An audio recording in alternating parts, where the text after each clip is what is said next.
Hi, good evening. Good evening, everybody. Um, we are live on Facebook now. Yeah, we are live on Facebook. Okay, good evening. I'm Richard Wee from Richard Wee Chambers.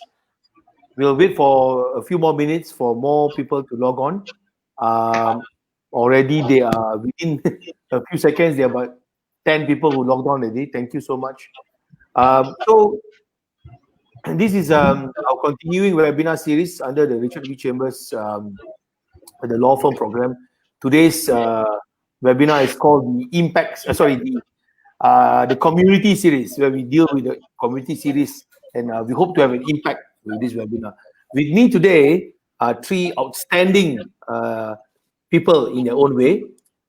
Firstly, Miss Tiffani Oling Lim. She will introduce herself later. And then nextly is Miss Michelle Tan. She was what do you call this, an entrepreneur in esports, and now she's joined a fairly large internet company. And last but not least is Firdaus Husni, who is I will make it easy, just call her the human rights lawyer, and she's an outstanding human rights lawyer. So today's topic, ladies and gentlemen, as we continue gathering more people logging in to watch, today's topic is pertaining to the empowerment of women in esports and gaming.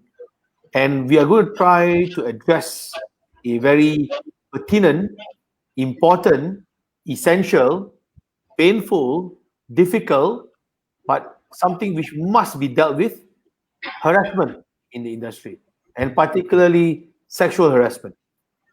And in recent months, in the recent 3 weeks, the last 1 month, um, the esports and gaming industry have seen a significant outpouring on the social media by many ladies who have shared their horrendous experiences, and some have led to the departure and resignation, or even the removal of certain individuals in esports. And in Malaysia, we have seen not just in esports, for the last few months, on Twitter and on the other relevant social media, a calling out, people describing of their horrendous and unfortunate experiences in esports. Now, of course, ladies and gentlemen, everything we do assume that every person is innocent until proven guilty. But that is in a courtroom. That would be what the judge deal in a courtroom. Here, we are dealing with people who have found themselves in a position where they have nowhere else to go, no other avenue to release their story and share the story, that they had to go to the social media and share. Something which Firdaus will be dealing with later in this talk. So I want to thank everybody who's joined in today so far. It's already, I think we've got about 20 old people joining in at 8 o'clock. You could be anywhere else in the world at 8 o'clock tonight and you log on to watch us. So terima kasih banyak-banyak. Can I first invite Tiffani to introduce herself, maybe what you're doing and what is your current official post for the audience to listen. All yours, Tiff. Okay, sure. Thanks, Richard. Hi, everyone. It's Tiffani here.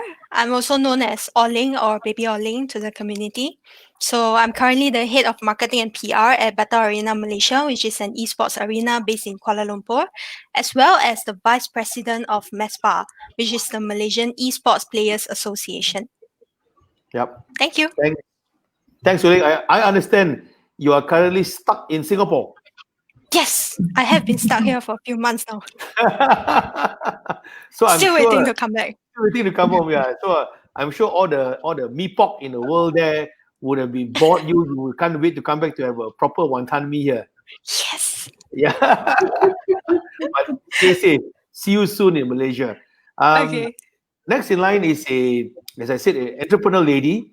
I met her personally, and I find her to be very intelligent in her way of work.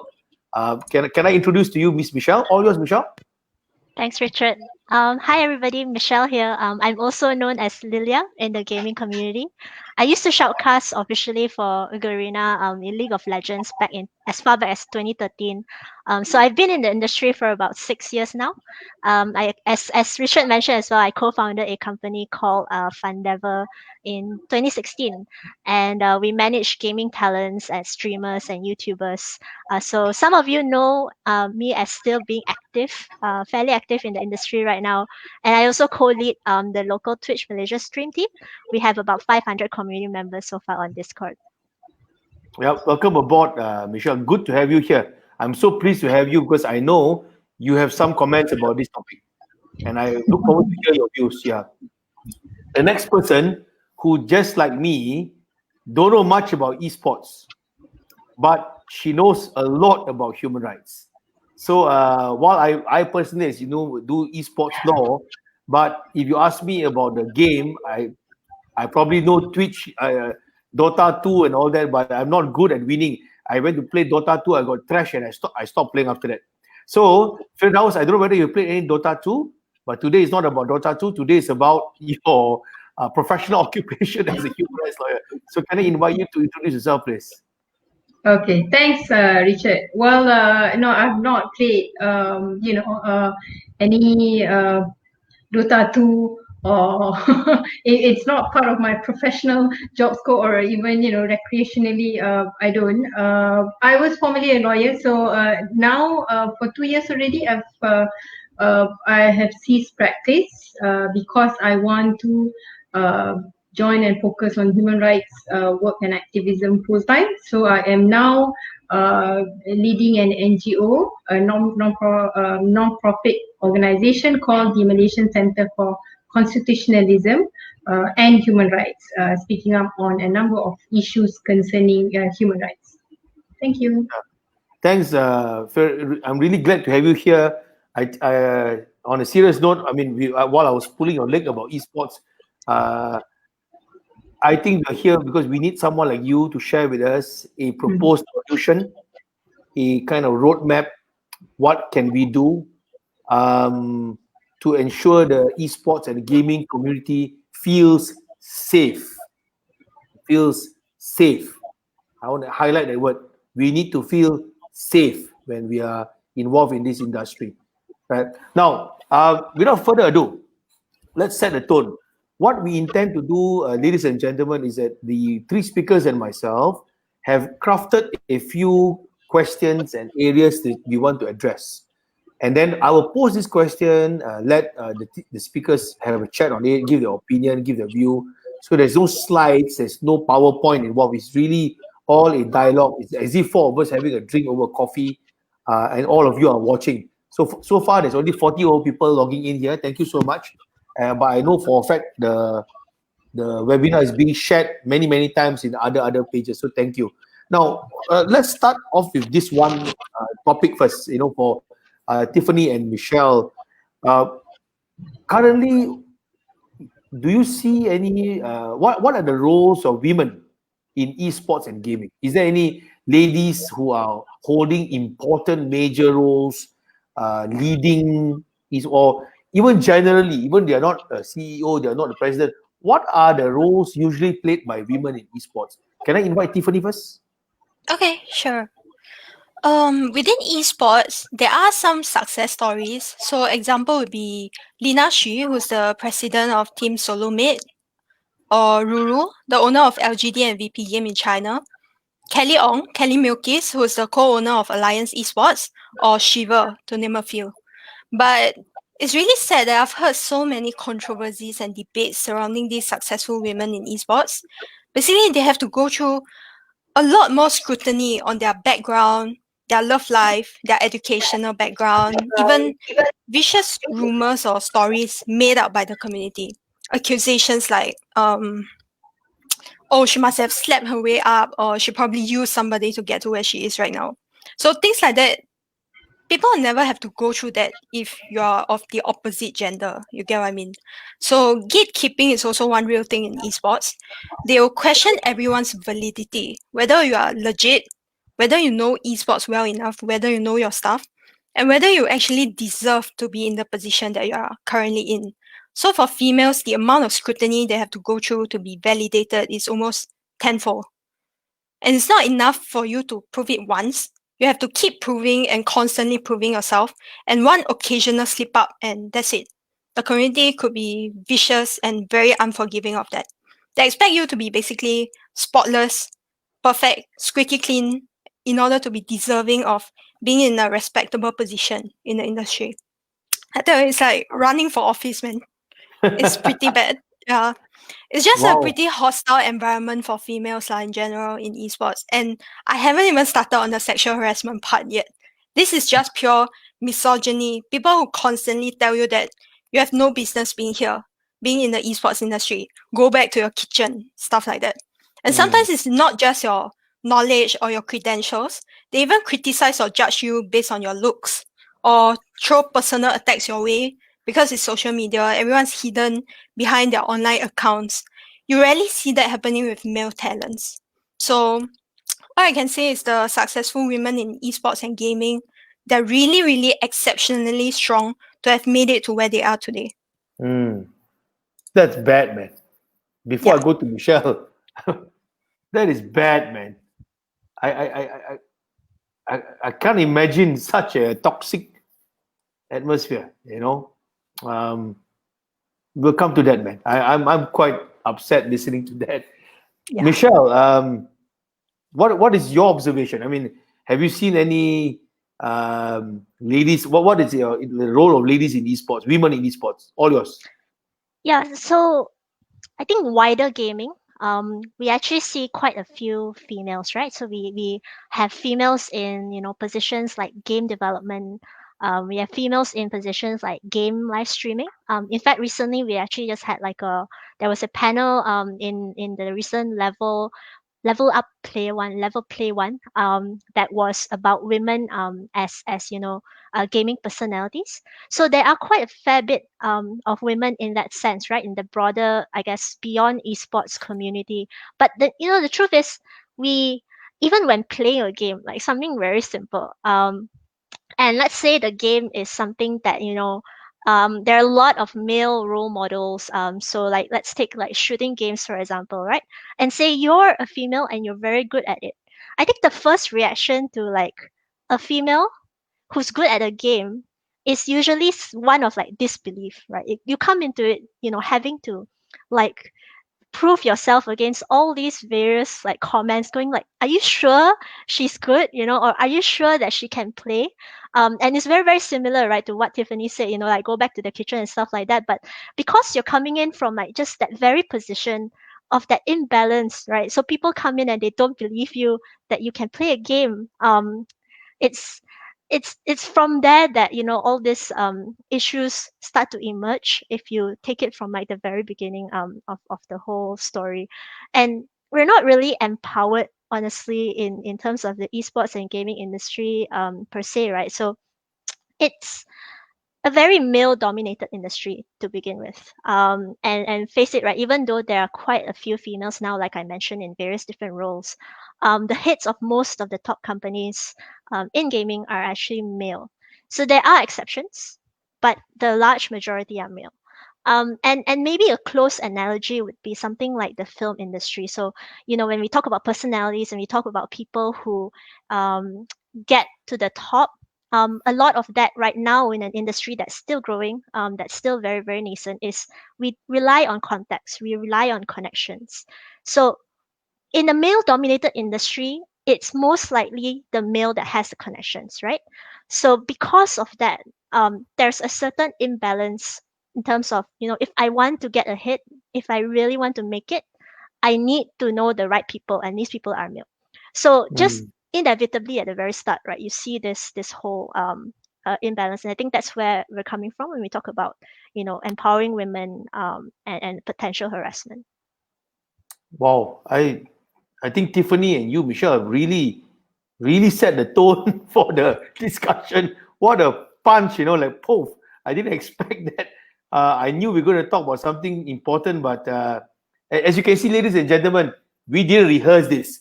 This is really coming out naturally from the speakers. So I am as a man, I'm surprised to hear this, and I'm sure all the ladies will say, "Yeah," So I'm not going to say that defend this situation. Well, this is bad, man. Okay, But flowing from there, before I move on to Firdaus later, let's go dive into this topic, which this is the elephant in the room, and hence why we're having this webinar. What are your observations pertaining to harassment, particularly sexual harassment, in the esports and gaming industry, particularly during workplace situation, tournament atmosphere, online working? For example, you're streaming on Twitch or Facebook. What have your observation been pertaining to harassment, particularly sexual harassment? Tiffani? I think most of my observations will be based on the streaming environment because I started out as a streamer in the scene about 6-7 years ago, I think. So ever since then, I've observed this trend in the scene where people will just casually throw a lot of sexist comments to you. And then I'm pretty sure that it would constitute sexual harassment, but then people just take it as if it's nothing and then hide behind their online accounts and just keep on doing that. So it's sort of become a culture already in the scene. So I think Michelle also used to stream lah, so I think she has also experienced her fair share of sexist comments lah. So stuff like, quit gaming, just go back to the kitchen, or like, hey, show your boobs on stream please, or just some casual tasteless jokes, like there are some really bad ones, like can I rape you? Stuff like that. Right there in the comment section of your stream. Or stuff like, I feel like raping you when you make that face. That sort of stuff. Or maybe in Malay, wow, nak rogo. That kind of comments. You can still see those comments, on some of the female streamers' comment section. And this is kind of why I stopped streaming at some point in time, because this is something that I can't change with my own power. This is already an existent and prevalent culture. And people are used to doing that.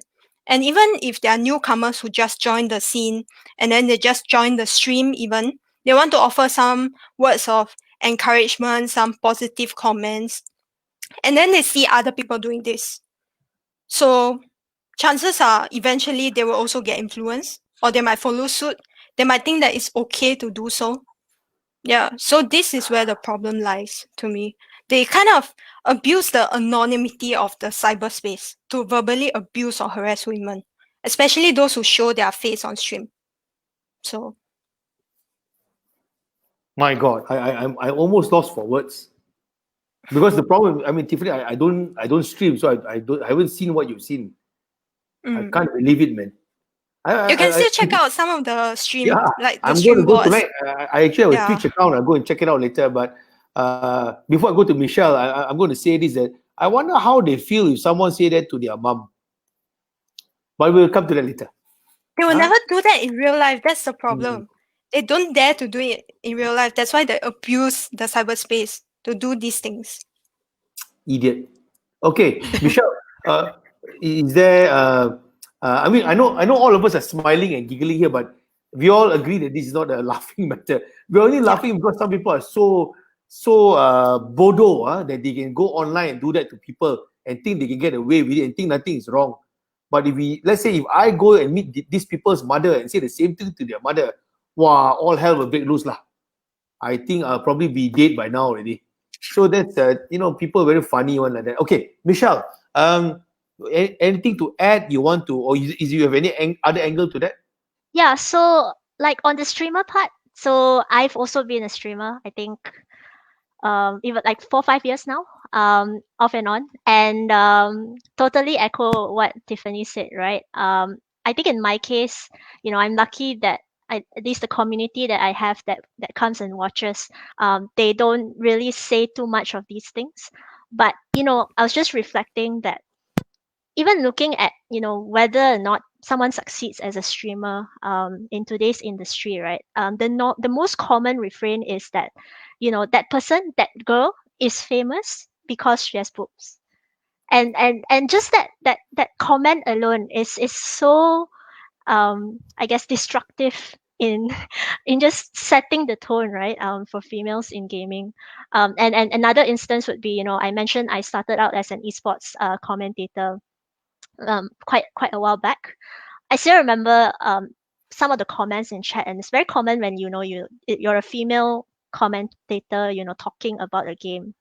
One of the comments was, usually it's like, why your voice so high? And I'm like, dude, it is high because, I'm a female. But when you start reading these comments, you're like, I don't know what to say, right? Like, these are things that obviously you can't have a counter for. Like, what am I supposed to do? Make my voice lower, And so it's all these little comments that really build up and create, that industry that we're in right now. So yeah. Oh, this is bad. I'm just suddenly I'm really so embarrassed to be a man. Yeah, I may even block my video after this. Anyway, never mind. Yeah, and you know what's the funny thing, Michelle, Tiffany? I think whatever you are sharing to Firdaus and me, and to the rest of the community who's watching, is just the tip of the iceberg. The way you all talking, I think, is a lot deeper than this. And I can Absolutely. sense that. I can sense the two of you yourself have been victims and survivors of harassment online. Yeah, I think our harassment is probably, at least we're lucky in that sense, that these are comments. But the context, right, of today's talk is also because we've seen so much like a global outpouring of stories, things that are even more serious than what we've just described happening to a lot of other females. So Yeah, I was just I reading, read it. I think we were talking about this, like we had this long list that someone Yeah. compiled, and it was 300 stories. Okay, over 300 stories of women just facing harassment. It's absolutely insane. I read that when you shared with us, Michelle. Ladies and gentlemen, Michelle shared a list with us where somebody had diligently compiled all the online complaints. And there are about 300 people complaining there. I would dare say, I think all are ladies. I didn't see any men complaining there. So when I clicked randomly a few, there's one case where this lady was half drunk, celebrating an event. And of course, by the way, men can get drunk, so can women. Unless you're Muslim, we don't drink, but some men think women get drunk means I can have sex with her. A stupid mentality lah. So in that case, that lady was a bit high on alcohol, and she nearly got raped, and she just escaped because two friends helped her. How can that be? How can your life is based on a lucky escape? And I'm so worried for my daughter who's going out to the world. What if there's some idiots who do this to her? I'll be devastated when it happens. I have no idea what I'll do to the people who hurt my girl, So, looking at this, I'm going to move to Firdaus because I think Firdaus is dying to say something about this. Fir, you heard the tip of the iceberg from our two ladies, our two survivors. Hey, you know what? The two of you are super strong, The fact that you all can talk to us like this in your tone, very calmly, that means you've been there, done it, got fed up, got over it, and you're still in the industry. Amazing. I salute the two of you, man. Phil, do you have anything to add on in terms of like your legal options open to people like Michelle and Oling who were at the receiving end or the survivors of harassment, in this case, sexual harassment, being told that I want to rape you online? What are your comments, your legal options, your maybe any legal comments on online harassment and workplace harassments? All yours. And you can take your time to explain, because I think a lot of people want to hear your comments. All yours.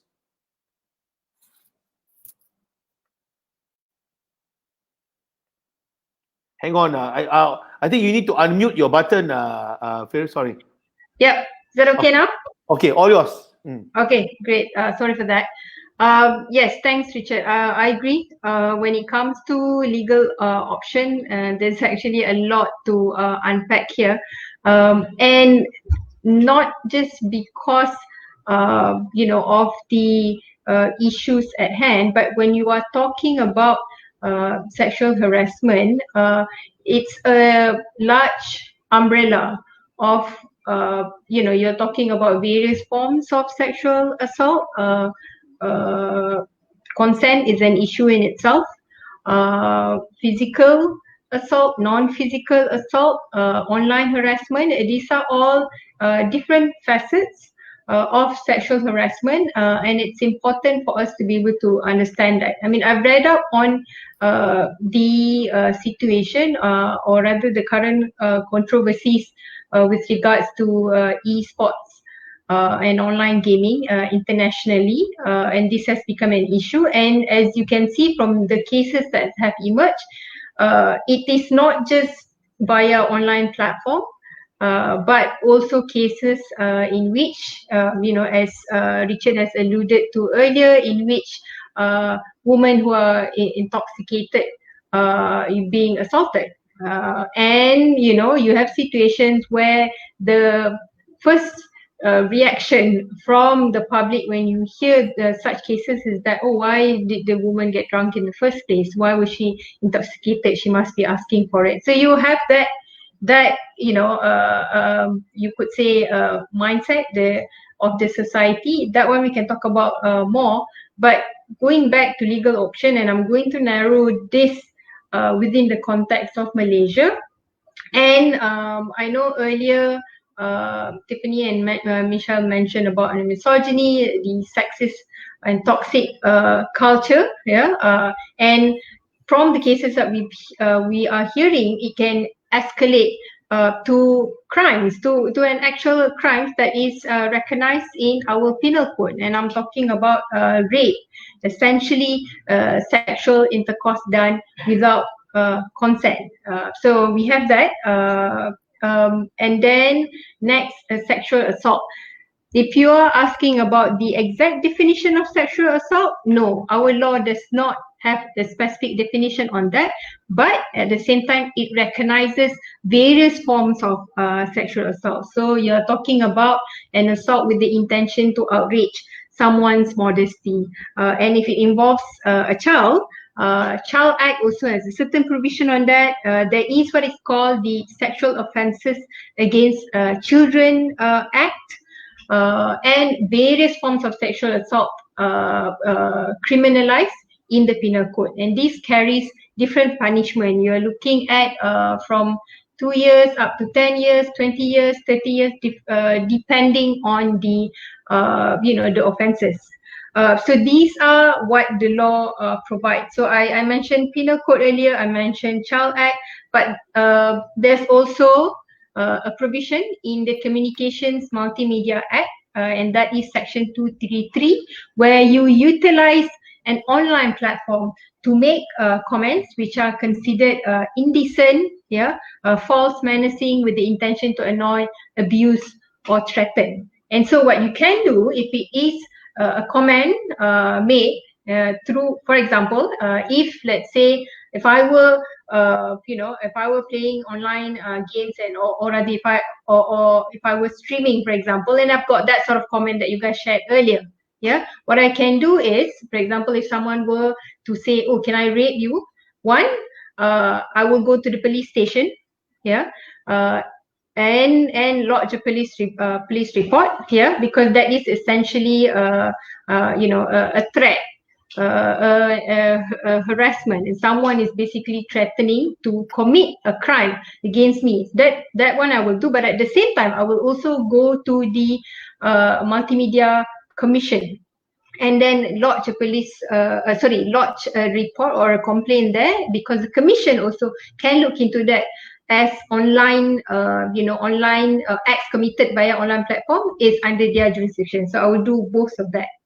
So and this is for the benefit of I would say layperson who may not be familiar with the legal process. So once you submitted, if it's the police, you submitted or you lodge a police report, an IO will be assigned, investigation will be conducted, and then they will decide whether or not to charge or not charge the person. If it's charged, then you go to court for trial. Needless to say, this can be a long and lengthy process. Unfortunately, I have to say that when it comes to vulnerable witness, such as survivors of sexual harassment, they may not be the support that we need, for example. And the mindset of the society, we have our victim blaming mindset. That's only one part of it. Yeah, but even the justice system also, I would say we still have some ways to go before it can be said to support vulnerable survivors, especially when it comes to sexual harassment. Yes, Richard also mentioned workplace where you can have your code of conduct, or guidelines. For example, certain companies have a list of prohibited conduct, and if an employee is found to breach this conduct, then you can do a domestic inquiry, an internal process.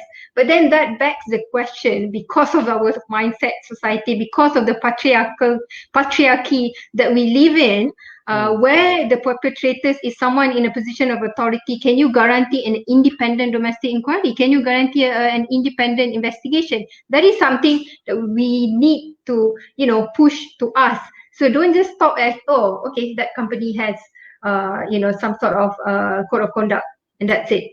Can that code of conduct be enforced or not if it is breached? That is something that we need to be able to ask and confidently have faith or trust in the process that the companies push. Earlier, you guys were talking about representation, in the, you could say, decision-making power. How many are those are women? I feel that's a very important conversation, because when you have gender equality at that level, it trickles down, not just between employers employees, but also when it comes to business or transaction or tournaments organized or welfare of all players, all gamers. These all can have very the effect that we are striving for today. Yeah. Wow, I feel like I was in a lecture. Sorry, I feel like I spoke too much, but No, that to the not contrary, even enough actually. I was like listening, and me, Phil, you and I, we used to work on this. So I've left the human rights industry for quite some time now. So it's nice to hear back all this. You're triggering back all my old personal things. Anyway, the point being is that it's wow, it's enlightening. I think what we have heard so far, ladies and gentlemen, is this: we have heard personal accounts of people involved in esports and gaming. And Michelle and Tiffany are not just someone who's playing for fun. They are really, really involved in the industry. They earn a living out of the industry. And you hear them. I hope that the men in this webinar listen to this, that it's not nice to call someone and say, I want to rape you on Twitch. It's crazy. So you have the personal account from these two ladies saying that. And then like Michelle saying that it's because the person has a bigger chest than the other guy. That's a ridiculous comment. And so from there, you heard the legal implications. This is serious, ladies and gentlemen. Gentlemen, especially. I don't know whether I can call you gentlemen or not. This is serious matter. This is actually an illegal conduct. This is not for fun. This is where someone can get away with it. You mess around with a lady. You say you want to rape her, even though you didn't. You can be charged in court. And if you get people who are going to support the victim, lawyers who are willing to do it for pro bono, for example, there are lawyers out there or some NGOs willing to do it for pro bono, that NGO will go after you all the way. And because you say something silly on Twitter or Twitch, you can go to jail. So please be responsible and accountable on that. So you heard from Firdaus, who has given a very good account on what the law can do. And she also questioned about the effectiveness of the system. Something we're going to come to this later in more detail. So flowing from there, Phil, you really set the legal tone for us. Thank you.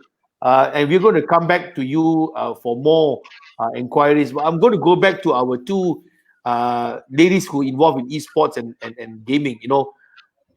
Do you think, Oling, Michelle, do you think that harassment has now become a culture in esports and gaming?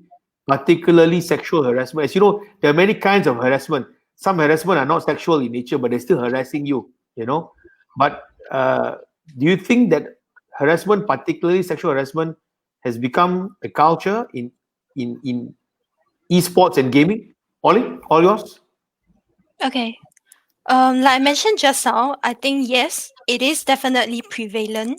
I'm not sure whether it's a culture because I'm not sure what's the definition of that, but yes, it can be seen almost at on every female gamer stream. So for the people who comment those sort of disgusting stuff on the female streamers comment section, I think they'll probably be feeling like this is where I can talk to girls like this and get away without consequences as opposed to in real life. Because in real life, they know for a fact that there would be consequences. So what Firdaus shared with us just now was actually very eye-opening. Now we actually know that, hey, this is actually a crime. We can lodge a police report for that. Even though it would be a very big hassle because comments like this comes in tens and hundreds and we don't even know whether they're all Malaysians or they're foreigners, stuff like that. So this might be another problem. So last time I remember I used to fight back at the beginning because I was still young back then. I still got the fire, So I will call out these people in my comment section. But then eventually I realized that they just kept coming. Like no matter how many people I banned or muted or blocked on Twitch or on Facebook gaming, they just kept coming back. So eventually I just ran out of energy and I just let them be. Yeah, so it's So kind of sad. hard really fight back against this kind of stuff also. Because you don't even know, like, maybe one person can have multiple accounts. They just really dislike you and they just want to attack you, want to take you down, want to disgust you with these comments. So, and this kind of stuff differs across platforms also. So on Twitch, there'll be more people telling you that, go back to your kitchen, make a sandwich for me. You have no business being here in gaming or in esports. And then on Facebook, it will be more of the youngsters saying like I want to rape you, that kind of comments, and then or asking you to show more skin when you are covered up, as if it's some free show for them like that. So people are there trying to make a living out of streaming, out of gaming. They're dressed respectably, they're covered up decently, and then just gaming like any of your other male pro players or streamers would. They're just trying to entertain you and then earn a living from that. By chatting with you, by playing viewer games, by interacting with the comment section and so on. I can theorize that it might be because that some of them feel that some female streamers maybe lack a perceivable talent that can garner respect. Like they're only there because of their looks or because they're showing skin, that sort of stuff. But honestly, to me, that's no excuse to be verbally abusive towards them. So yeah, to answer your question, sad to say, I believe it might have already become a culture. Yeah, Michelle? I think I agree. You know, thinking about it is there are female streamers who stream, and are super entertaining and covered up, like Tiffany said, right? But I think it's difficult also because there are like a very very small handful of people who are not covered up and who know that I guess sexuality is a way to get popularity.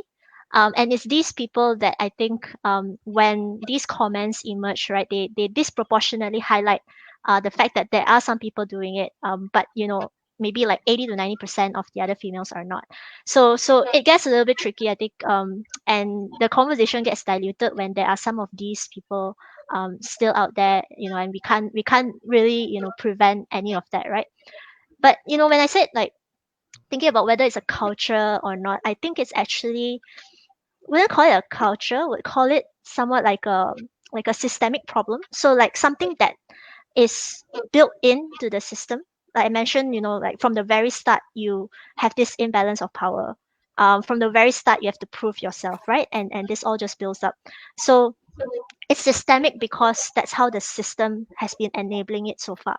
But when we see things like the Black Lives Matters movement, right, in recent weeks, recent months, where waves of people start to speak up, towards, you know, some form of imbalance or, you know, some injustice.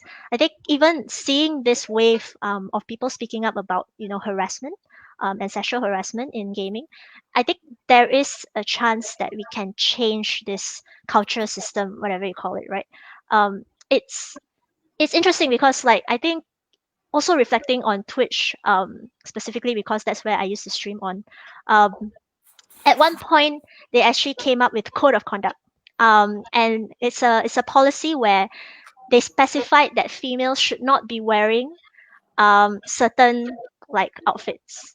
And it was a very, very tricky kind of conversation to have because then you're policing, right? And by doing so, you are also doing what other people are doing, which is highlighting that, you know, maybe females need to be reined back because of what they're wearing.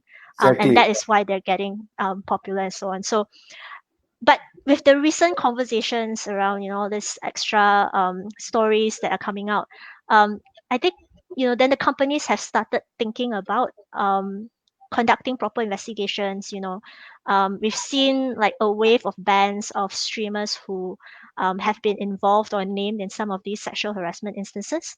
I think it's created some action to think about how to investigate, how to, you know, hold these people accountable. So it's a good thing, in my opinion, that people are speaking up. I think we should definitely encourage more of this speaking up because that's how we change the culture, the system, the problem. Mm. Like what we are doing now. Yes. Michelle Oling, there's Firdaus knows about this. Many years ago, together with a few friends, I started a group called Safer Malaysia, and it was an anti-crime community project. One of the projects we started was to stop this issue of rape, and we use this phrase called "don't rape" because you keep telling the girls, "Don't get raped." It's always blaming the victim.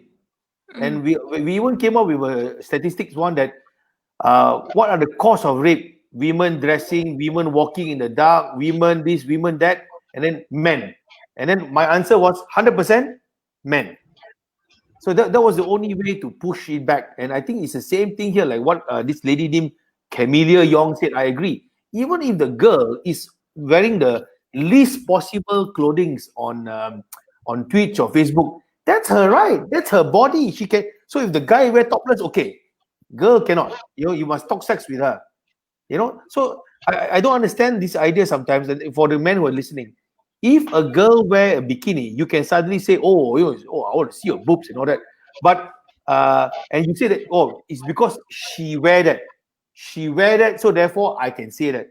But if a man is wearing a Liverpool jersey and a Manchester United fan come on board and say, you stupid idiot, you cost 1985, Hazel was your fault, you are a terrible fan, or you get defensive. So how can you never respect? I'm just wearing a shirt, So if guys are listening to this, can you see the illogical thing that you are doing? So I really can't believe how bad it is. The fact that two of you came to a conclusion that it is a culture. This is really, really bad. And I think people who listen in, I really hope that the powers that be, the people who are in charge of esports, will do something about it. Phil, I'm going to come to you on one specific question. Sure. Slightly off tangent. I forgot to ask you earlier just now. We talked about employment and issue of harassment. We also talk about online harassment. What about ex-employees?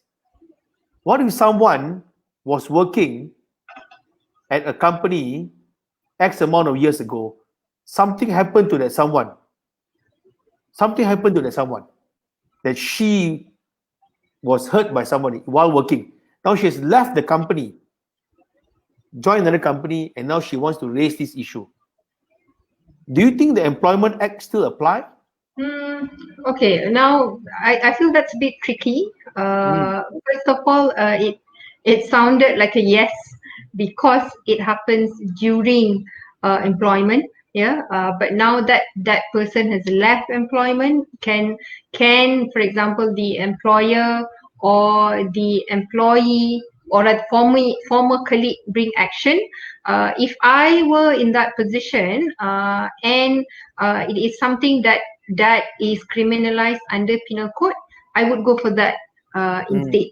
Yeah, I think I would have, you could say, more likely chance to see if it falls under any of the relevant provision in penal code or CMA, Communications Multimedia Act, for example. So there are a number of provisions that we can use. So it doesn't mean that if it's during employment, and so only Employment Act applies. No, it can fall under a couple of provisions, and therefore the options is for the survivors to go for which would give the survivors a more likely chance of the relief sought or justice that is being sought.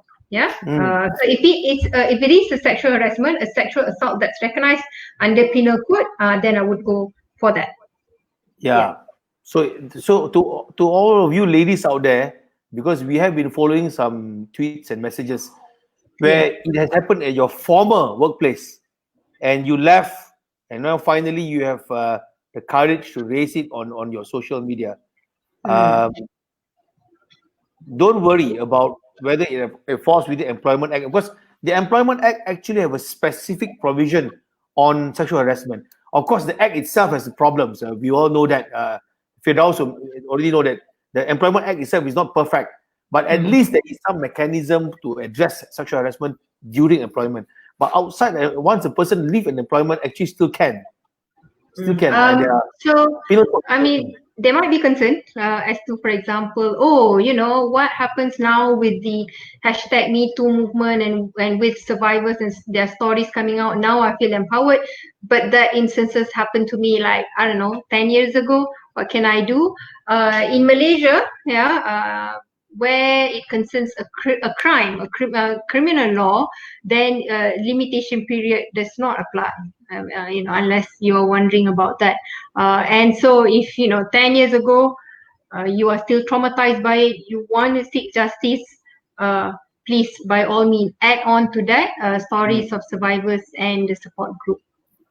And of course, like what you said, Phil, yes, this is within the next issues we're discussing about, that we also need independent and sustainable mechanism. No use having a code of conduct, people who say I'll do it for you but nothing is done. I think recently we saw how a local radio station dealt with it, where they form a real independent body, and then certain actions were taken. Of course, whether or not it is something is sufficient, effective, that's a separate matter. But at least we see something was done. But on that point, we've heard how dramatically Michelle and Tiffani concluded that harassment is a culture. It's really bad. It's culture in esports and gaming. I feel it's also reflective of the larger picture of our society when we talk about whether or not sexual harassment is a culture earlier, because what's happening right now, it's not something that's unique to esports. It's not something that's unique to the online gaming community. I remember one instances, it was a global event on women empowerment, and the first question that the speaker asked was, to all of the women in the room, me included, they say, who among here has never experienced any form of sexual harassment? Nobody put their hands up, and it was dead silent. I thought that was, a moment of truth that hits me, how very much it is a culture, how prevalent it is, but how many of us have kept quiet about it, internalizing and accept it as a culture when that's not supposed to be.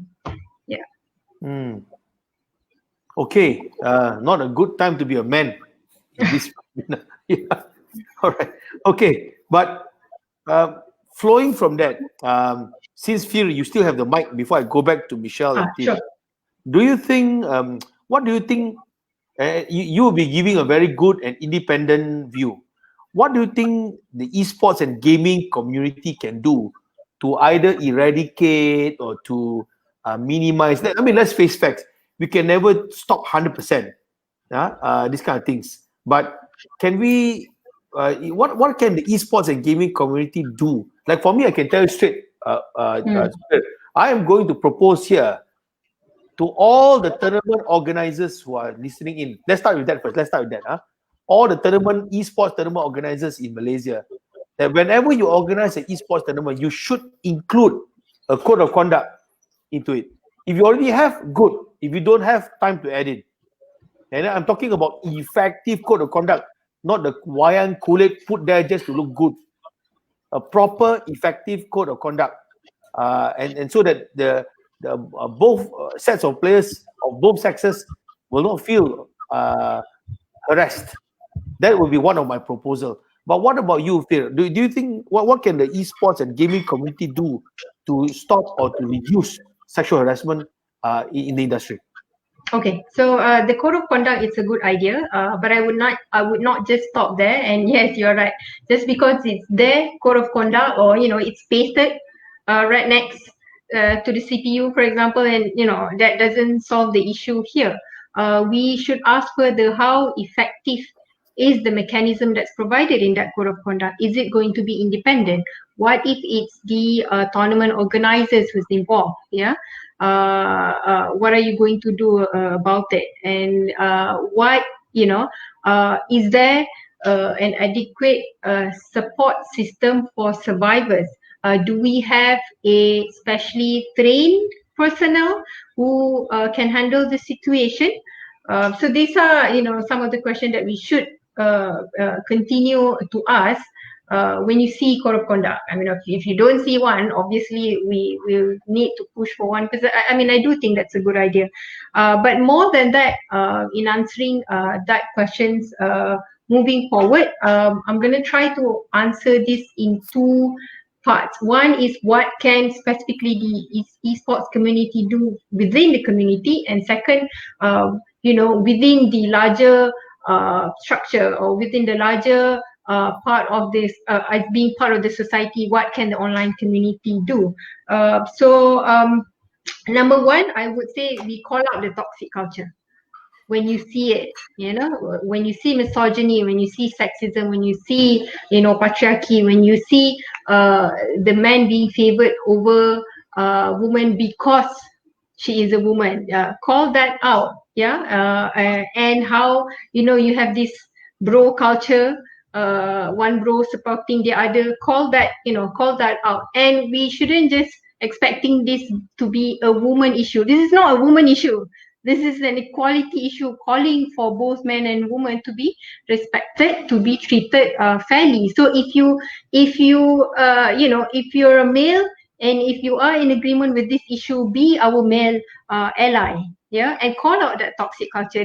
There too often we hear stories of what's the phrase?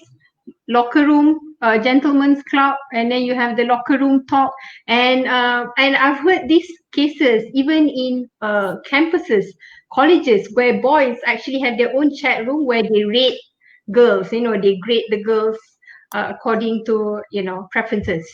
That's not the way to go, and that's very worrying, because you're talking about the young minds here.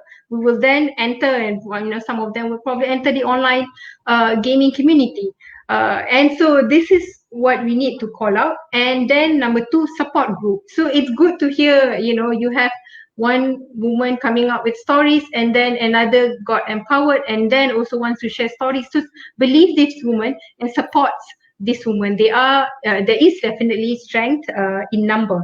And number three, from our own individual capacity, capability, educate people about consent. Consent is not just about, okay, I'm here giving my consent, yes, and that's it. Consent can be taken back, can be withdrawn.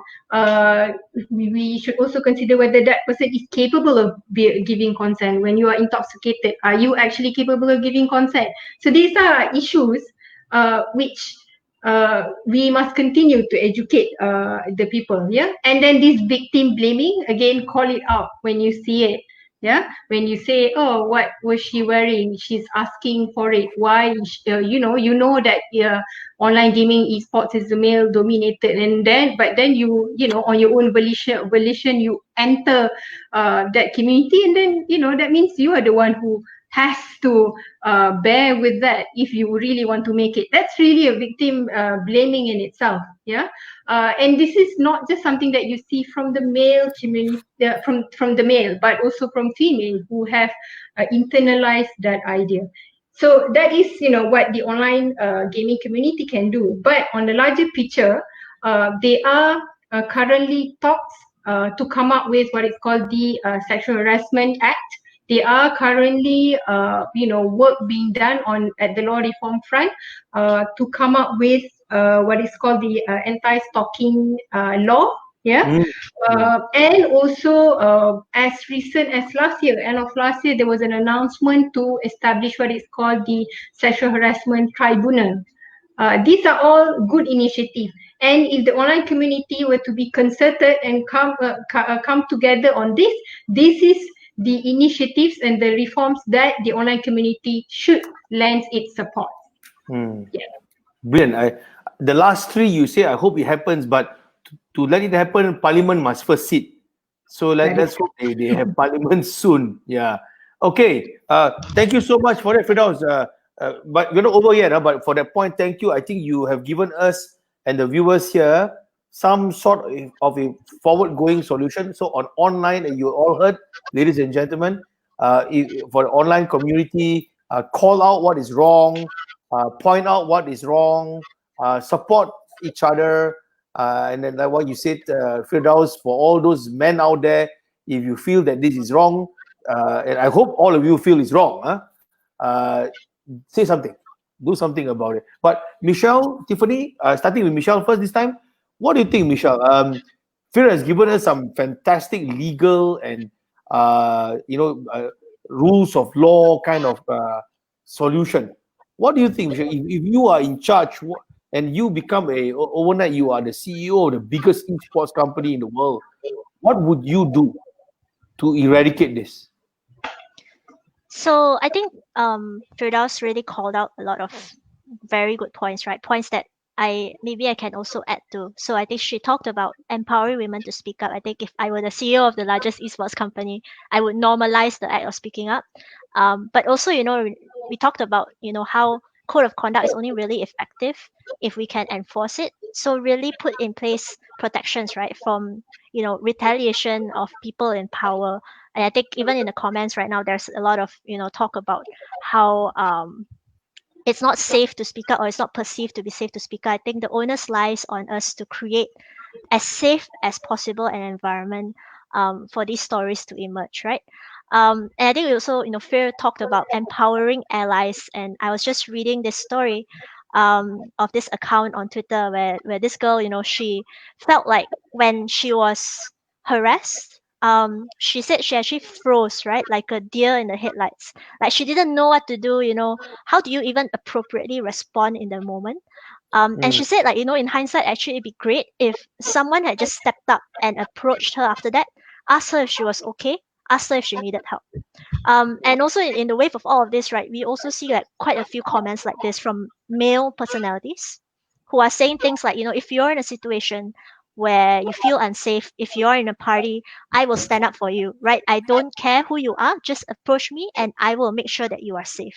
So I think more allies like this acting in this form will really help, I guess, make this less prevalent in the industry. The other thing I would do is, a lot of these situations, right, and then moving beyond gaming, moving beyond esports is it's about recognizing social cues. So, and I think Ninja, this one of the largest live streamers out there in gaming, he actually posted a video recently. Um he said in a very, very good way. He said it's up to the guy, to really take notice of signs of discomfort, right? And we're in this culture, admittedly, where in when people say that, a guy is chasing a girl, right, you have to really push, because sometimes the girl will say no, but it's okay, right, you should just go for it. And that's like the accepted culture almost, that if the girl says no at first, no lah, you have to try, you have to keep trying, right? And I think that social cue is wrong, right? So when someone says no and is assertive, or even when someone does not say no because they don't feel safe saying no, if the guy is in a position of authority, and you see, right, that their body language is saying something else, don't push it. And I think empowering people to recognize, maybe even learn these social cues, right, and unlearn the bad ones, is something that can really make a difference, I feel. Maybe, and last but not least is role models. And I'm going to reference again. I think a lot of good conversations been happening on Twitter. And one female in gaming in a pretty prominent position, she actually said the our mere presence as females in gaming and females in esports is actually a very powerful thing, right? So the more women that come up to you and say that they look up to us as role models, the more she wants to stay and make a difference. And I think just Mm. being there is very powerful. So hanging there is my Well said. comment. Well said. And in fact, we have our national squash player Sharon Wee saying the same thing. Stay strong. Do what you can. She said that she had her share of criticisms, but let's focus on what's within us. That's what she said. That's really good message from. For those who doesn't know, Sharon Wee used to be a national squash player. She was the same time with Nicole Davids. Very, very good squash player. Now she's involved in sports. Thanks for tuning in, Sharon. Now, but I'll say something, Michelle, about this. That you said something about the lady should say no. If you don't like, say no. I agree with that. But I disagree that the whole onus should be on the girl to say no. That is wrong. Why must she say no? Why mustn't you say, as a guy, say that it is not right to go in, not right to do it? And the point about the guy, I'm speaking as a guy here. I mean, when I was, I'm married now, so I was trying to pursue my wife when she was my girlfriend. But if the girl say no, or if you, doesn't mean you must harass her. There's two different things. The guy a guy can like a girl, but it doesn't mean you must harass the girl. It's two different things. You can be romantic with her, you show good gestures to her, be a gentleman, indicate to her how faithful you will be if you are her boyfriend, be nice to her, show her love, what love would be with him, but not harass her. Text her, come lah, go out. That's harassment. So two different things. But I know what you mean, Michelle. But that people say, it's okay to pursue a girl. Yes, guys, it's okay to pursue a girl, but not harass a girl. Two different things. And for you guys who are still young guys who think it's okay, wait until you have a daughter one day, and someone is disturbing your daughter, and I wonder your opinion will change or not. So these are things we must learn, that there is a bodily respect and a mental respect to the other person, be it a fellow man or a girl. The respect must be there.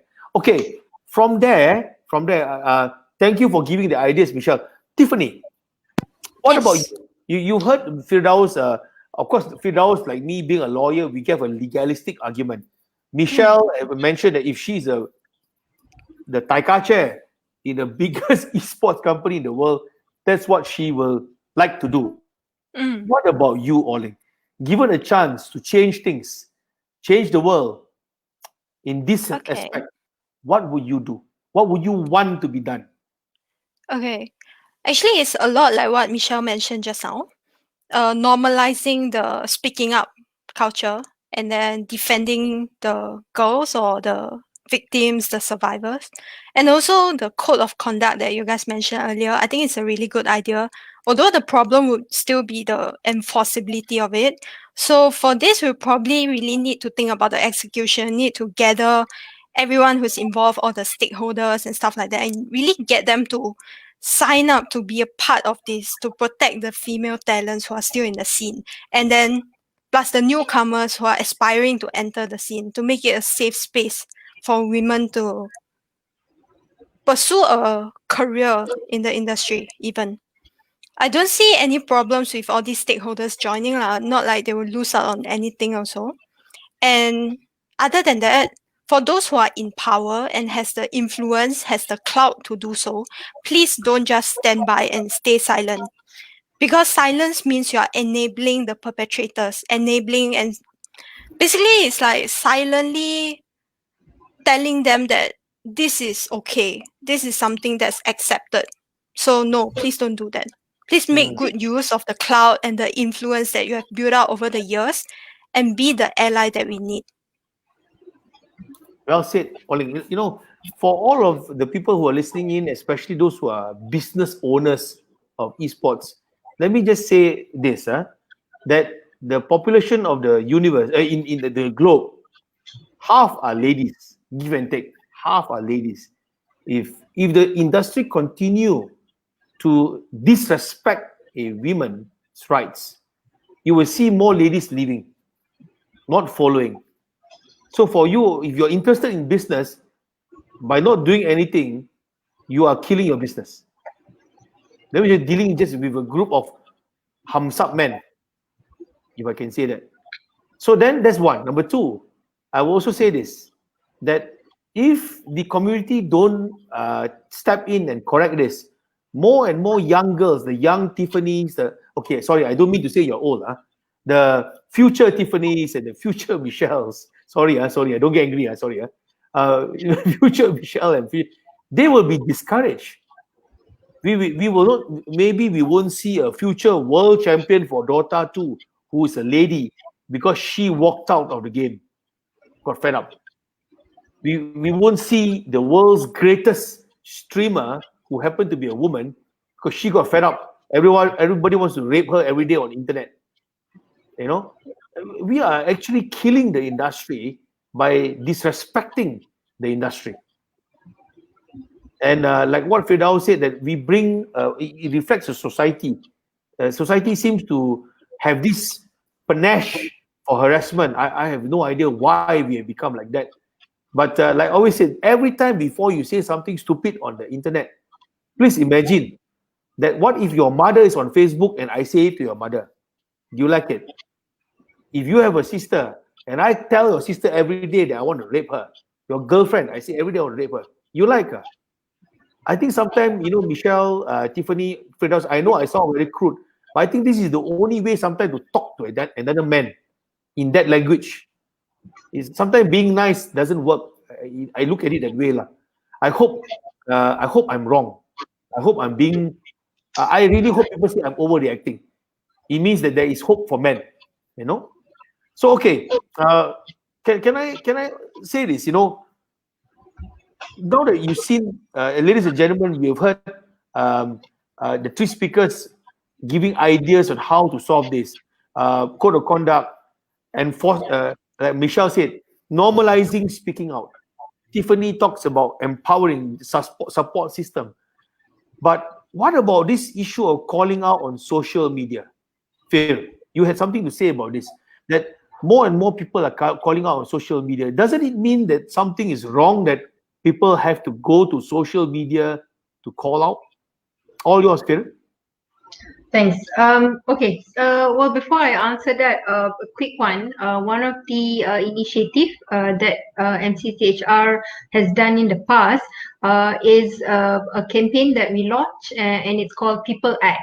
Essentially, a short form for People Action. Yeah, against cyber threats or harassment. Yeah, and among the outcome from that campaign is where we come up with 5 steps for survivors, and we call this SKIPS, SKIPS, speak up or stay low.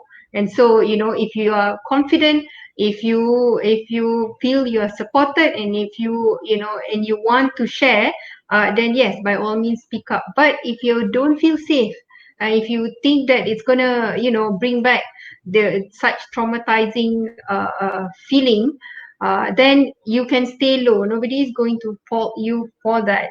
And then keep the evidence. I inform someone, a friend, your support group.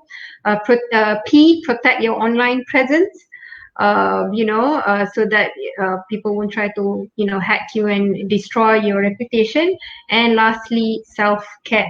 So going back to the first one, which is speak up, I think that is what we see happening with the Me Too movement.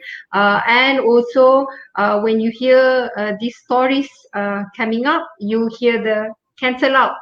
You hear this cancel out, which is now becoming a culture in itself. There is also the call out culture. These are two different things actually, although some might see, as one in the same. I see it as different. So a call out culture is when you see, for example, someone saying in very sexually suggestive remark or very inappropriate remarks towards a female gamer, let's say in a streaming comment, right? You see that, you call that out and say that, hey, that's wrong. Do you actually have to say that? Why is there even a need to threaten her? What did she ever do to you? That's a call out culture. You call that behavior out. Yeah. Whereas a cancel out culture is where you deplatform someone.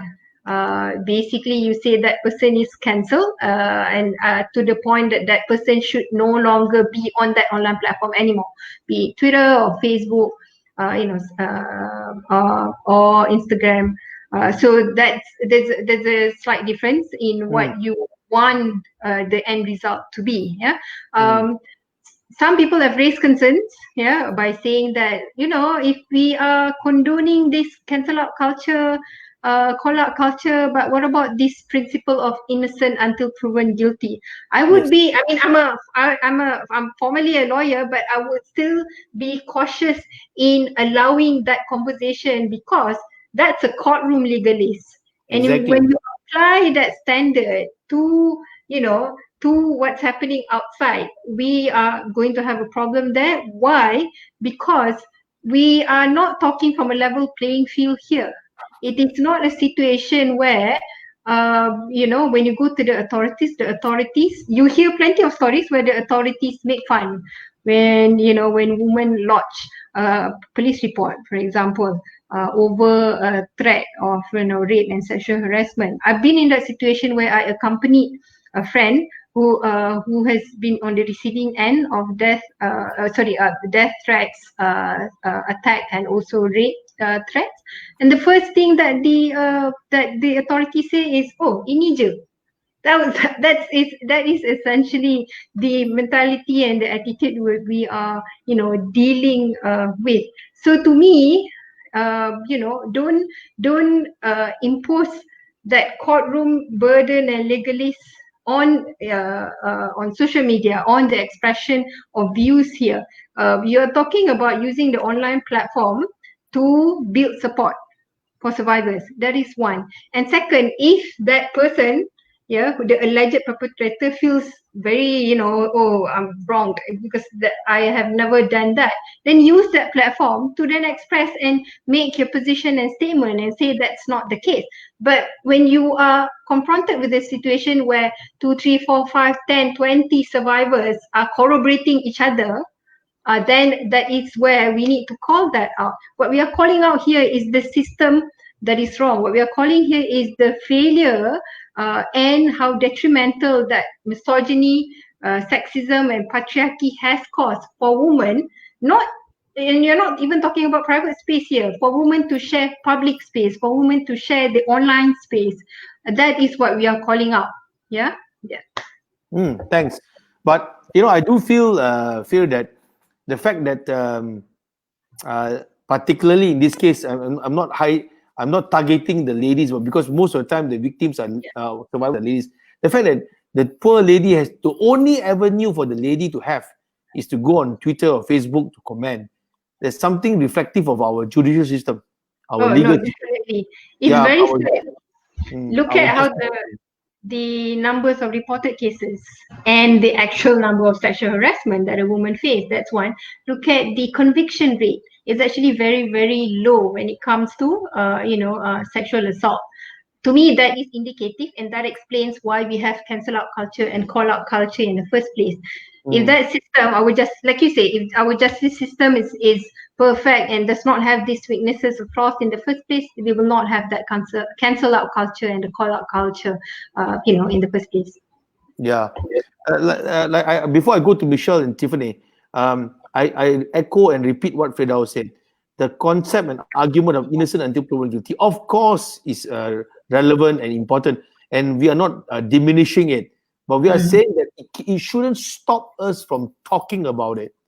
It shouldn't stop the survivor from raising it.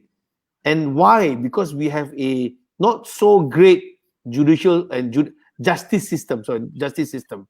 If the justice system is very effective, we won't need this. In fact, I would say, Firdaus, if the justice system is effective, we won't even hold this webinar. We That don't is even true. webinar. I agree. Yeah. So moving to Tiffany, Tiffany, other than this issue of calling out, I think there's a few more things I think you may want to raise. Based on our topic of discussion, we were among just to refresh our memory, we were discussing about our observations and comments about the current calling out of sexual harassment cases, and then there's some cases in the past examples, and then especially I think you wanted to talk about where people blame the victim. Immediately say it's the victim's fault. I think you were telling me you wanted to say something about that. Is that correct? Am I right? Yeah. All Yeah, yours. yeah, yeah. All yours. Yeah, all yours. Okay. So lately I've been thinking quite a lot about all this. So I feel the point of the whole speaking up and the Me Too movement is actually to provide a safe space for the survivors to share their stories and not to condemn or ostracize or even cancel the perpetrator. That's not the initial motive of this entire movement. So the cancel culture is actually just a byproduct, an unfortunate one of it. And that can often be wrong because people on the internet, they tend to bandwagon, they tend to witch hunt and rush to support whoever presents the latest piece of counter argument or evidence on social media. So usually how these things goes is both parties will each have their stories. Okay, so first the community will rush to the survivor's rescue, making noise about unfollowing or discontinuing support for the accused party. And then the accused party would then defend themselves, present their counter arguments, and then the community would say, hey, that also makes sense. I'm gonna go attack the survivor instead for falsifying their stories. And then the survivor would then post even more damning evidence if she still has the mental energy to do so, yada yada, and then the cycle just continues, never endingly. But the thing is, these things are rarely black and white. And the evidence and the arguments presented for the public to see, right, chances are they've been skewed one way or another to the favor of the party who posts it on social media. And since we're discussing about sex, right, it's such a private topic, there must have been a lot of intimate details that people also won't want to share on public platforms. So the public really has to accept that what they're seeing is only a very tiny portion of the full story or the full picture. And there's a big chance that the public could be wrong in their perception of the story also. So they go on and cancel the wrong person. And that in itself gives ammunition to those who don't understand how Me Too works and just say that, oh, this entire thing is just toxic culture. We should stop this entire movement. But truth is, you can't actually invalidate this entire movement just because of this byproduct, which is the cancel culture. The community isn't qualified to judge or to take any action, because that's the problem that needs to be recognized. It's absolutely important for the survivors to feel that it's safe for them to speak up. Otherwise, the stories will just keep buried and stay that way forever. I feel that the point of calling people out is to empower other women and encourage them to speak up as well. So what the survivors need ultimately is still professional help, be it from a therapist or a lawyer. But that doesn't mean that speaking out on social media is a bad thing. It's something to be encouraged, in my opinion. Yeah. Well said. Well said. Before I go to Michelle, I want to say this very, very strongly, that it is quite sad that we reach a point where we have to debate on where to say it, how to say it. I think we just lost Michelle. She'll come back. Where to say it, how to say it, when to say it. When by right, it shouldn't even happen at all. And like I said just now earlier, instead of putting the accountability and onus on the lady to say no, I think the onus is on the man, or in this case, and not just the man, like the aggressor. Harassment can also be from girl to girl. It can be from guy to guy or girl to guy. It's possible. So the harasser must stop. Why are you harassing? What is so bad that you have to harass somebody else? You know, what lead you to a person to think that it is okay to harass somebody else? I think we have to address that too, but for another webinar. And I'm not at all diminishing what you're saying. I'm really sad that while we need to give a mechanism, we need to create and prescribe a particular roadmap to solution. But the root cause. Okay, I'll give you an example. While if we find that somebody there is a serial rapist out there, so we'll find all means possible to arrest the rapist, and then we arrest the rapist, and then you think that solves the problem? No, in my view, we have to find out why the hell is he raping in the first place. Why is he so harmed up that he has to do this? What made him do this? Like Ted Bundy, the infamous American case, right?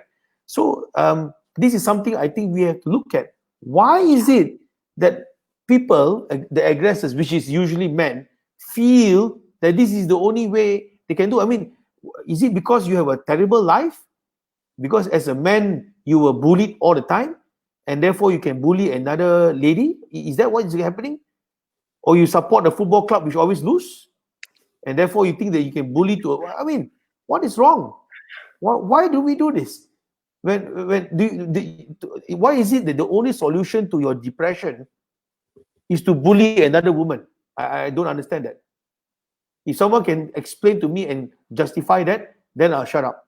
Because if you can't, then you should stop all this. You know what I mean, Oling? So, but you are spot on. The Me Too movement are all meant for a safe spot to raise issues. Yes, of course, if for example, Richard V alleged that this person was harassing me, of course, the person also can come out and comment his story. No problem. You go ahead and say a story. But it shouldn't stop me from talking about my story. After all, if I'm lying, I can be sued. I can be sued for defamation. If I am falsifying a document, I can be charged for false assertion, blah, blah, blah. So when a person open themselves up on the internet, that person can face legal consequences, right, Phil? I think, correct, right, Phil? Yeah, so if I come out and turn out to be a false accusation, I will kena. So you must give that person the opportunity to raise it. Of course, the person who raised it also use your coconut lah. Don't go and defame people and all that. Say it out properly, give a story. And to be fair, most of the stories I read has addressed it very properly lah. So now, Michelle, we lost you for one moment there. I thought you were so upset that you left. Sorry. No worries. I know. I saw your headset. Yeah. So when you were leaving, when you unfortunate to leave, Tiffani passionately spoke about the right of the survivor to speak out, the right of the survivor to still say what they have to say. What have you to talk about? Let me repeat the question that we talked about, where we deal about our observation and comments about the current calling out of sexual harassment in the industry. All yours. Yep. So I really echo what Tiffani said, right? I think she talked a lot about, the response is usually we have a tendency to be like a mob online. There's a lot of anger, and so therefore we need to cancel these people because they made these serious mistakes based on the accounts of what was online, right? I think there's a line between holding people accountable for their wrongdoings, and there's and the flip side, which is witch hunting them or trying to destroy their livelihoods. It's not up to us to be the jury and the executioner. I think, and we talked a lot about this, right? Like, the reason why cancel culture is there is because the system is broken, and we acknowledge this. But there is also a chance for new systems to arise, right? For people to create independent commissions, when this issue is highlighted in order to investigate and do the right thing. So, and then we also talked about, Tiffany talked about nuance. There's a lot of context that we don't see, and very much highlighted in a lot of these prominent cases. So we are not the people, when we are not the right people to judge, and therefore I think, and Fear brought this up very beautifully, there's a difference between call out culture and a cancel culture. What we want is for people to keep talking about it. We want people to keep calling it out when you see something that is wrong, right? And what is wrong is also something we need to make clear. And we may need to do some education around it, like what are the real issues here, when in what instances should you not be doing certain things. And so having that clear distinction, and I think, will help a lot in terms of trying to make this normal, and so people don't feel afraid to speak up, for sure. Well, ladies, we're coming to an end of our webinar soon. I will conclude by I'm going to invite all of you to give your own conclusion. But for now, this is my observation. There is a problem in e-games, esports, and gaming. Harassment is unfortunately a culture. There are mechanisms to solve it. We have offered some ideas on solving this situation. Okay, I got a note here. And we also saw, we heard Firdaus sharing a lot of legal solution, and even both Oling and Michelle gave ideas on how we can move forward. And personally, I also offered some observation. My personal view is, while this is important to discuss this, but actually we are dealing with the problem. We are dealing with after the problem. I want to know why the guys are doing it. Why are they harassing it? They should stop. But before we come this to an end, maybe we'll just go around the table and let all of you have your few comments. Oling, I think you were talking about issues of power dynamics and issue of subtle rapes. I remember we discussed this yesterday and in our WhatsApp group. Maybe you want to speak about it. I think I do agree with you. It is an important issue to raise. All yours, Oling. Okay, thank you. So to provide some context, among some of the sexual assault allegations that surfaced over the past few days or week, so there were some rape allegations. So some were very straightforward. So example, one girl, she was drugged and raped after an event by a famous Dota 2 caster, and she had no recollection of it. So she wasn't really able to file a report also because of insufficient DNA evidence. So that's one. Then other ones, there was more of a subtle rape. This term was coined by the survivor herself, who pointed it out. She said there were power dynamics at play, and she feels like at that point in time, if she said no, she didn't give her consent, she would potentially lose out on future job opportunities or, for example, tickets to exclusive events and so on. So she was sort of coerced into saying yes. But afterwards, she felt very disgusted and violated because it's not something that she would have agreed to if the perpetrator isn't someone who had power, influence, or some sort of hold over her at that point in time. Yeah, so this was also one of the much debated issues in the community lately because many people refuse to acknowledge that as rape. Because consent was given at that point in time, the regret came after. So for this, we might also need some clarifications on whether it's actually valid in the eye of the law. Oh, okay. That's a tough one, Oling. Before I invite Phil to attempt an answer, in my experience dealing with criminal defense work, we deal with what's happening at the time of the event and not after the event. So Okay. I think for that poor girl, I know exactly what she means because she was coerced to have sex because of the situation, and she knows if she doesn't do it. And I've read before, by the way, some girls would say better to just say yes because you don't want to get into trouble. That is really, really sad, really, really, really sad. But my view in Malaysia, taking into account the way our law works in Malaysia, I think the guy in that case won't be successfully charged. Okay. I'm sorry to bring bad news, but that is Okay. unfortunately just my opinion, and I hope I'm wrong. Phil, you want to say something about that? Please tell me I'm wrong, Phil. Please, is there any law which can say that I'm wrong? Okay, so generally when you talk about consent, as I mentioned earlier, it is not like the moment you say yes, and that is going to be taken as the gospel truth that you said yes and therefore it's a yes. No, we should recognize that there are situations in which that it is actually a situation of a no. And so, to be honest, I'm not quite sure about the legal development in Malaysia with regards to how consent is defined. Yeah, but I would say I would not give up on that case because consent here should also take into account the power dynamics, the imbalanced power dynamic here.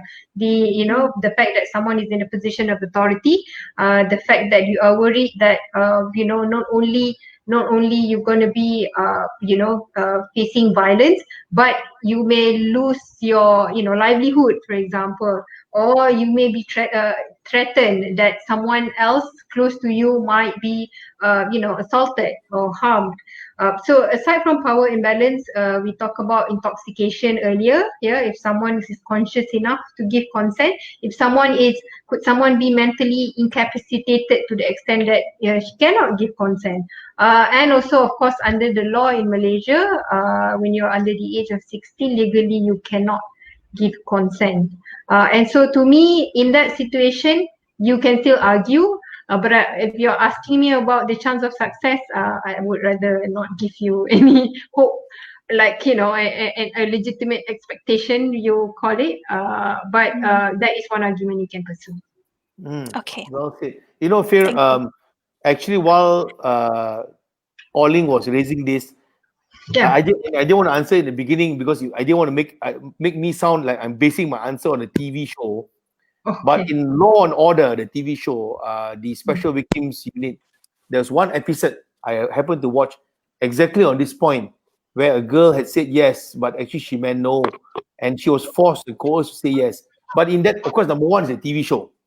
Number two, even if it's real life in America, it was a jury trial. And in the jury trial, it was concluded that just because she said yes, it doesn't mean it's yes. Because of the circumstances of that she said yes. But I Yes. repeat, he was a Dick Wolf. He's a very famous producer. He wrote the story and it's just a TV show. But it was interesting the fact that of all the angles, they choose to use that angle to produce that episode. So, but Oling, I do not know. Oling, I don't know whether how far you will go in Malaysia. But I'm not optimistic that a conviction can be found against such a person in a situation. Okay. But Yeah. actually, that particular case that I raised as an example was resolved peacefully between the accused and the accuser. So they sort of talked it out, and the person, the perpetrator, he also acknowledged that he wasn't aware of the power dynamics at play back at that time. And then now that he recognizes it, he will try his best to avoid these things from happening in the future in the industry. So he's also an influential caster in the Dota 2 scene. So I think the fact that he acknowledges this and speaks up on these issues is actually very beneficial. Good. That's good. There's hope. Yeah. Okay. All right. So with that in mind, it's already 9:35, and I think Oling hasn't had dinner yet. Can I go around the so-called table and bring this to an end? Maybe Phil, can I invite you first? Maybe is there any comments you want to say? Maybe parting words, a message of hope that you want to share with us? Okay. It makes me both sad and angry that that us women have to face this because we want to we're not asking for the impossible here. Basically, for us to be respected as another human being, for us to feel safe in public space, in an online space. So that's one. As I mentioned earlier, and I repeat this again, what is happening in the esports industry, in the online gaming industry, it's a reflective of the problem that we have with our society. Too many times we excuse sexual harassment as, oh, boys will be boys. Oh, that's just a joke, and you can't take one. Oh, it's a compliment. If I whistle to you, that means it's a compliment. So these are not right. These are sexual harassment. Call it as it is. And whenever I see male allies, I think at the height of the Me Too movement, a couple of these male allies actually pledge on their online platform and say that if I see any of my male member or my friend who talk about, in that manner, talk about women in that manner, I will call them out. I will walk out from that toxic conversation. And I feel very heartened and motivated and encouraged when I see that pledges. We need more of that. Thank you. Thanks and thank you very much for spending your 1.5 hours speaking here. Maybe after this you can download Steam, and play some Dota 2 with me. Okay, I'll give it a shot. Michelle, any comments from you to bring your portion to a conclusion? I think I just want to call back to what I said earlier, right? That our presence as women in the industry has never been more important. So if we have opinions, we have strong, I guess, views on what's happening, we should lend our voice to this movement. And because, the more we stay and the more we be prominent, the more we can make like a difference, the more we can encourage more women to do the same thing. So this is a call out, right, to all the women in esports and gaming out there. Number one is you're not alone, but also a call out to the men in gaming and esports, like you guys as well, right? Speak up, for your friends, speak up for the females that and make a difference yourself, because the only way we're going to change something systemic is when everybody comes together and does something. Yeah, thanks, Michelle. I really hope that we don't ever have to do this webinar ever again. If you know what I mean. Yeah. So long as we have to hold a webinar like this means something is going on. But I do hope that this webinar is not the end. That this webinar is the start. And after this, I hope more and more people come out and speak about this. More and more people talk about this issue. And we find a way to stop this, eradicate this. And like Michelle said, if the presence of ladies will empower other ladies, I really want that to happen. Shine and be bright, right? Oling, can I have you to give your summary for tonight? All yours, Oling. Okay. For me, it's actually quite simple. I want to let the community know that it's important for you to listen during this period of time. Please do not downplay or diminish the sufferings of the victims or survivors. Don't simply judge, witch hunt, or blame the victims even. Please protect and speak up for the women around you. Be the ally that we need. That's all. Thanks, Oling. Thank you. Well, you if there's any consolation, you have me as an ally lah. But unfortunately, I'm not on Twitch. So actually, I'm not actively on Twitch. So maybe I'll go back there and try to stop this feverless. Oh, you do have a Twitch account? Yeah, it's called my law firm, Richard V. Chambers, but we never use it. We only use it 2-3 times. And what's the irony, Oling? I was going to use the RWC Twitch account to talk about issues like this. Okay. We didn't have time, and then we have other things to do. Twitch, you need to be on stream for many hours. You can't just go there for 5 minutes and come out. It doesn't work that way. So anyway, you check. You can find RWC Twitch somewhere floating there. Yeah. So, ladies and gentlemen, I'm going to bring this to an end. Can I first invite everybody here to give a cyber round of applause to these speakers? They have been fantastic. They are brave. They came out. They spoke from the heart. They spoke without any filter. Well, they did filter the F word, but I'm sure they want to say it, but they filtered that. But there was no filter in their sharing, and I respect you. You really have set the tone and make it something important for everybody, not just for ladies, for everybody in the community. From me, I really hope that we will stop. We will stop all this nonsense. While it's important to address it, but it's more important to stop it. If there is a way we can stop, I will do it. And I will end with I've always used this phrase in dealing with COVID-19 in almost every webinar we have.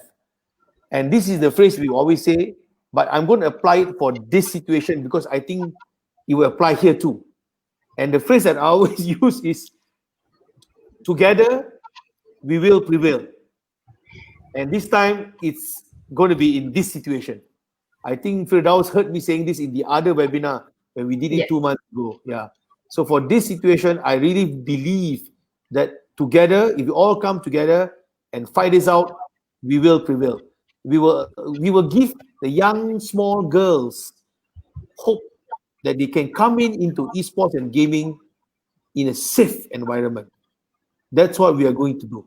Ken, everybody here, Ken, huh? And everybody's listening in, please put your hand to your heart and promise yourself that you will do your best to stop sexual harassment, because only together will we prevail. Okay?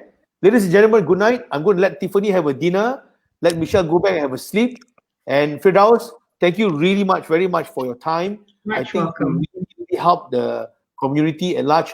And I maybe hint may call you back to talk some more about this. Yeah, because I think quick pitch. Look up People Act on MCCHR website. There's a lot more materials, useful materials for survivors, for how we can support and move forward with this. Yeah. Thank you. In fact, I help you. Google MCCHR. Please Google that. Look for Firdaus photo. Anywhere got Firdaus, click. And then for ladies, on a serious note, there's other organizations like WAO, AWAM, even the Lawyers Association, AWL. In Penang, there is a women association in Penang. Go there. There are people who are willing to help you, talk to you, share with you, etc., etc. So with that in mind, ladies and gentlemen, have a safe night, have a good night. Be good on the internet. No more harassment, and together we will prevail.